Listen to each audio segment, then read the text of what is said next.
Hey guys, it's me, MiniBigJack24 here. Today I'm going to be reacting to epic rap battles of history with Napoleon versus Charlemagne.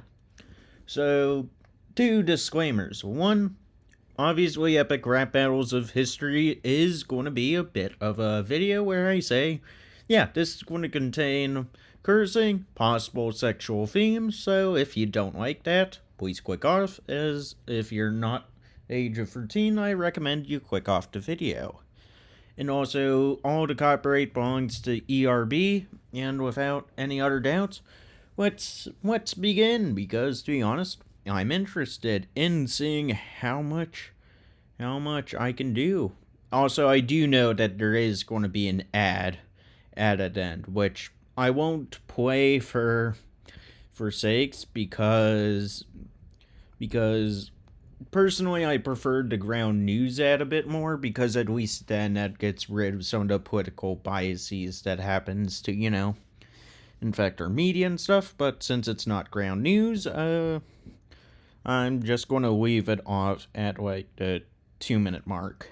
Anyways, this should be fun. We have Napoleon, the Emperor of the Franks, versus the Charlemagne Emperor, aka the dude who started the Holy Roman Empire, pretty much established France, Spain, well, parts of Spain, and most importantly, the Holy Roman Empire, which would eventually become Germany. And man, these two have a lot in common and a lot not in common. Want to find out which are which? First of all, Charlemagne is famous for being one of the first massive emperors, and for being one of the first emperors of the Holy Roman Empire.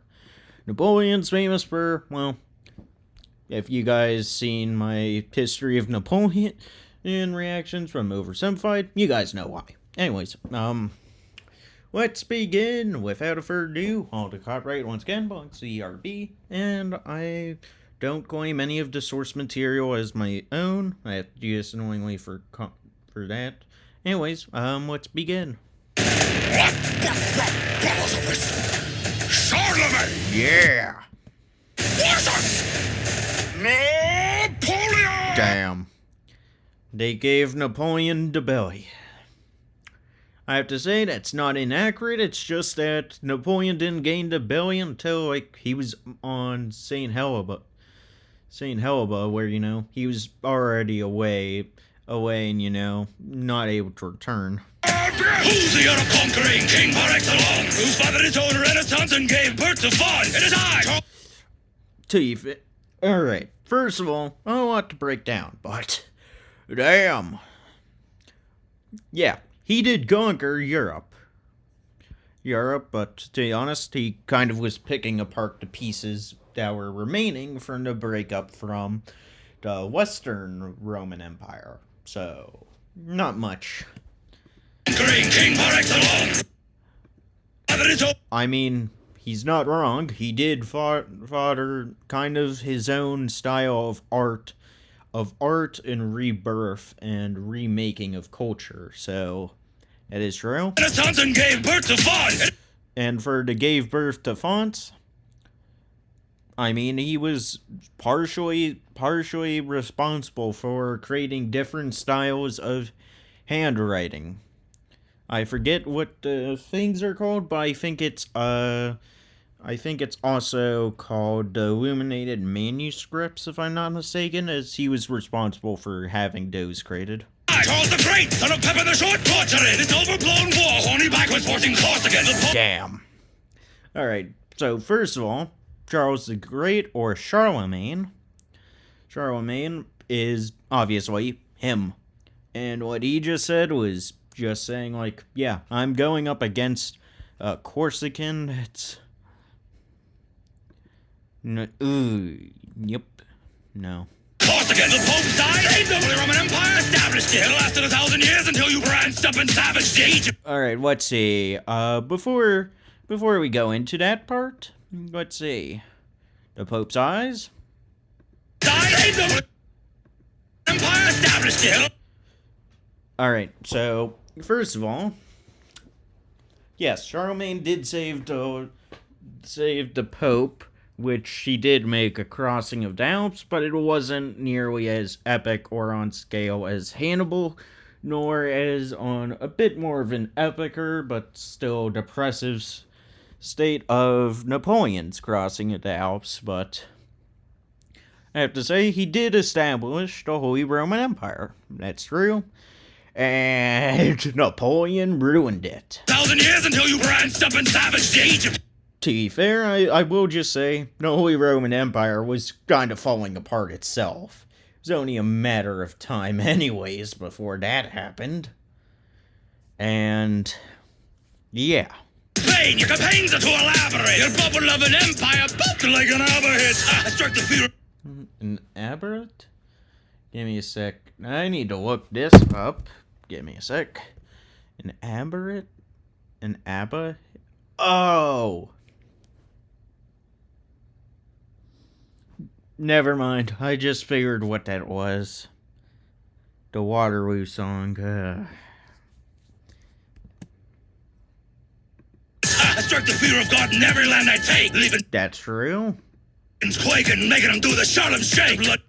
That's also true. And oh no. And the Charlem shake? No. Oh no. Has it been over a decade already since I heard of the Harlem Shake? I'm feeling older. The verdict of this battle has already been decided. Like the love between you and Josephine is one-sided.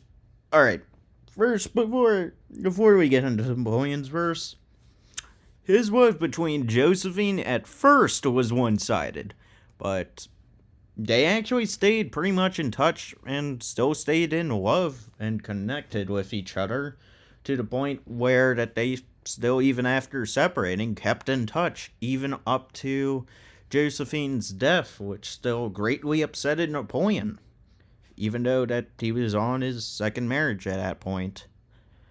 But no, they still had a deep connection and love together, but no, at first it definitely was one-sided, but then it became not that one-sided. So, yeah. Anyways, let's see.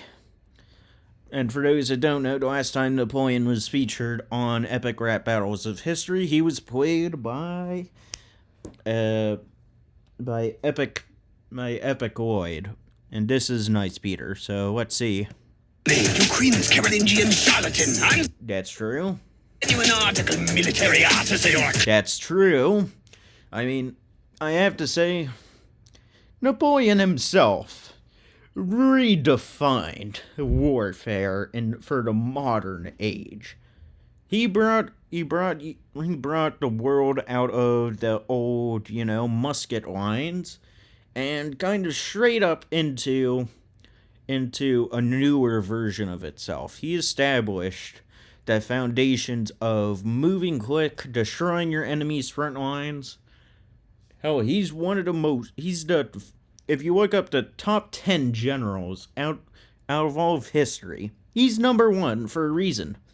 Because the number two guy, a little known figure called Julius Caesar, if compared to most battles won, Napoleon won 56 battles. That's over twice the amount of battles Julius Caesar won, who is rated as the second most battle victorious general with 23 victories to his name from the sources that I've read about. It could vary with Julius, but I do know with Napoleon it is within 52 from 56. That I do know. The old suit of armor, a bomber, the janky monarch of the Franks and the Lombards. Yep, that seems about right. Your cohorts asunder, but was a bit more outgone. Now the deals have four numbers. That is canister shot, and you receive those balls when I... Damn. With my 12-pounder grievable. That is short for, I'll give you my balls, but I'm giving you my cannonballs.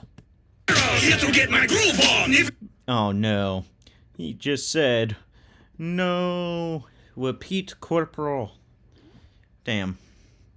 I hate to say this, but I'm the same height as Napoleon, and he was not short for his time. I will say, the reason why people say Napoleon was short was due to British propaganda, where they made him seem like very short and tried convincing people he was 5'2", when in reality, he was 5'6", verging more so on 5'7", but yeah, I'm 5'6". I can confirm that, yeah, he's not that small. I mean, granted, he's short for now the average height, but back then, he was still quite considerable. He was considerably above average height at that time. And plus, I mean, it doesn't help that a lot of his old vanguards were actually 6 feet, but that was back then when being that tall was more of a rarity compared to, being a bit more common in today's age. Here to get my groove on. Even if I lose, I come back and get my cool on. Oh, now that's good. If he loses, he just comes back to get his coup on. I mean, he's not wrong. He's done that. I forget which king of France it was. It was one of the Louis, because I'm not going to lie, there's so many Louis in the French monarchy. Like, for a while, it was just one of the names passed down for like nearly an entire millennia, which yeah, it's kind of hard to tell which Louis is which when there are so many Louis that come after one another. Brutally, like a royalist in Toulon. Ooh, that's how he actually became like one of the first. That's how he actually got promoted in the French military during that. Do the French thing in grace seems pooper. Oh! Ooh, now that was good. Whoa! You can't quite rock it. That must be why you keep your hand like that. No pockets. I will have to say, yeah, he's got, no pockets, so you have to do the next best thing. I'm not gonna lie, we're dudes. We like placing our hands into pockets. Any dude that likes to disagree with me clearly doesn't know that, yeah, a lot of dudes place their hands into pockets. But a whiny Particularly their own. Autistic swine got sunk by a Brit with a bullet in his spine. Wait a sec, hold on. I just need to double check this, so give me a sec. What's his... Oh, now this is going to kill me.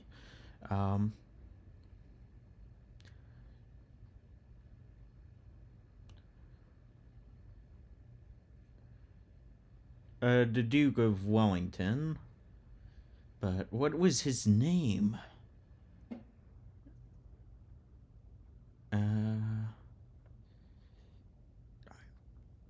What was his name? Come on. I'm straight up trying to look for... Alright, who was the... Oh, Arthur Wellesley. Wellesley. The first Duke of Wellington was the one who defeated Napoleon, but let's see. Did he get a bullet in his spine? That I did not know. Wait, so... Give me a sec to look up his cause of death, because I want to know how he died.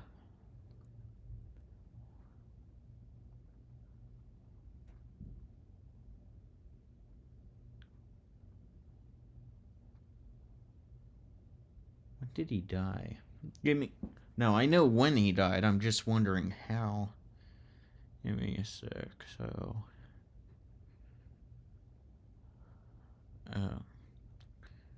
yeah, no.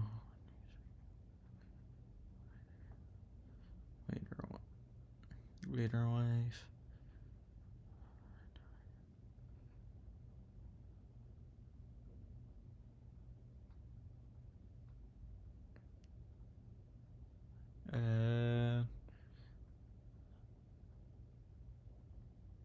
Oh, no. Then let me see.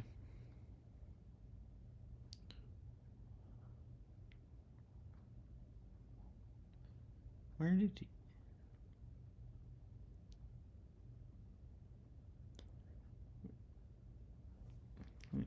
No, I don't get the... Oh, that's flow! You can't quite rock it! That must be why you keep your head like that! No pocket! You're nothing but a whiny little egotistic swine! You got sunk by a Brit with a bullet in it! Oh, hold on.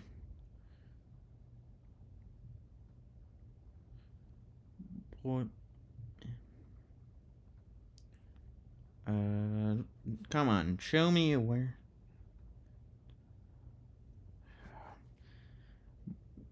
I'm sorry, guys. I'm just trying to figure out.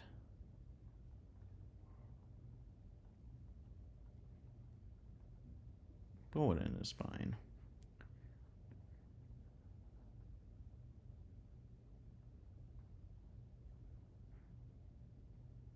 No.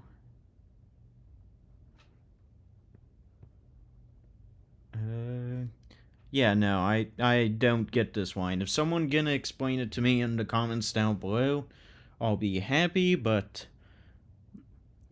Wait, alright. Let me see. Politician it there. Aw, damn it. I have to sign up for a free article. No. Alright, no. Anyways, I'll just continue this, okay? And your Russian debacle was even worse! You got beat by lice! You should have been listening! I mean, his Russian debacle was pretty much one of the first attempts in history when people actually decided to test out if they could conquer Russia. But, and yeah, no, the lice did play a pretty big role in spreading a lot of disease around in his army during that time. Elementary school nurse! People... Damn. I mean, Charlemagne, it was not like if you were any better. You practically helped establish the ways people were living for the Black Plague to easily run through y'all like butter. Place my name next to God! Charlemagne! Now pretend to Moscow and retreat from these flames! Nah. I wouldn't say it was that hard of a verse, but nah. Poison around the neck in case of capture! That's true. Just drank it! You are that bad of a rapper! Oof. I mean, fair enough. You lost his... I mean, he's not wrong. He did outflank his enemies by quite fast. Cross me! Like the Alps in winter with your pregnant wife, you shouldn't cross me! Oof.